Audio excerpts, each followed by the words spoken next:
Glory to the Indian flag, long may she wave. So many have been covered with her as they have gone to their grave. But today we take for granted that our freedom will always be. We tend to forget those who have kept this right for you and for me. A very warm welcome to one and all. I feel immensely honored to be a part of this celebration today.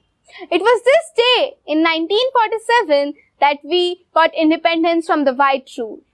On this day, the first Prime Minister of independent India, Dr. Nehru, addressed our nation in his speech, The Tryst with Destiny. But today, this independence which we take for granted, we must realize that it had been achieved after a great struggle in which millions had participated. Today, we are able to breathe as free citizens as a result of the sacrifices, renunciation and penance of the millions of our forefathers and youths kissed the gallows. Let's hear, remember and pay homage to all those brave sons of our nation because of whom we are fortunate enough to breathe as free citizens. It took great acts of oppression to create such great heights of character, and the unintended effect of the white rule produced the Gandhi, the Subhash Chandra Bose, the Mangal Pandey and the others. What we have today is a sum total of the innumerable sacrifices of yesteryears.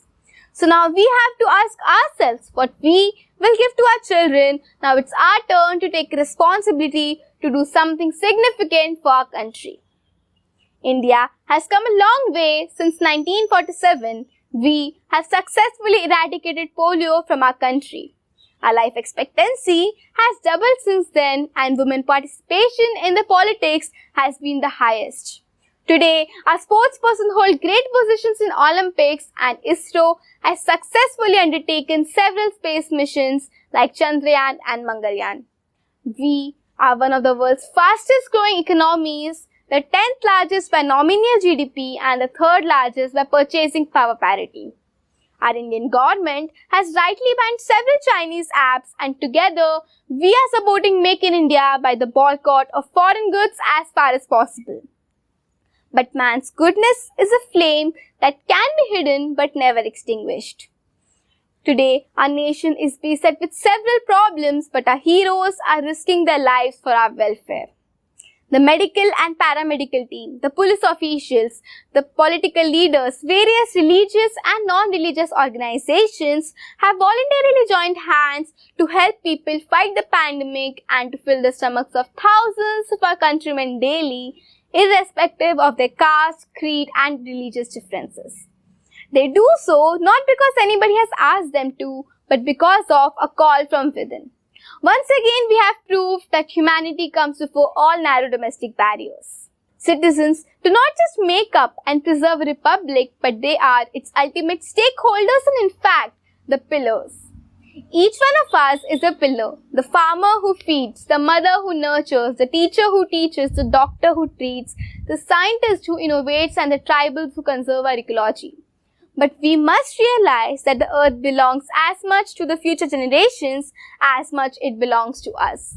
So it's our responsibility to utilize the resources to fulfill sustainable developmental goals. Goals that commit us to eliminate poverty and hunger and to give equal rights and opportunities to our daughters in every field. We must therefore work hard to build a strong nation, for nation building is a grand project. It is about building a family, a neighborhood, a society, a community and of course, building a better world.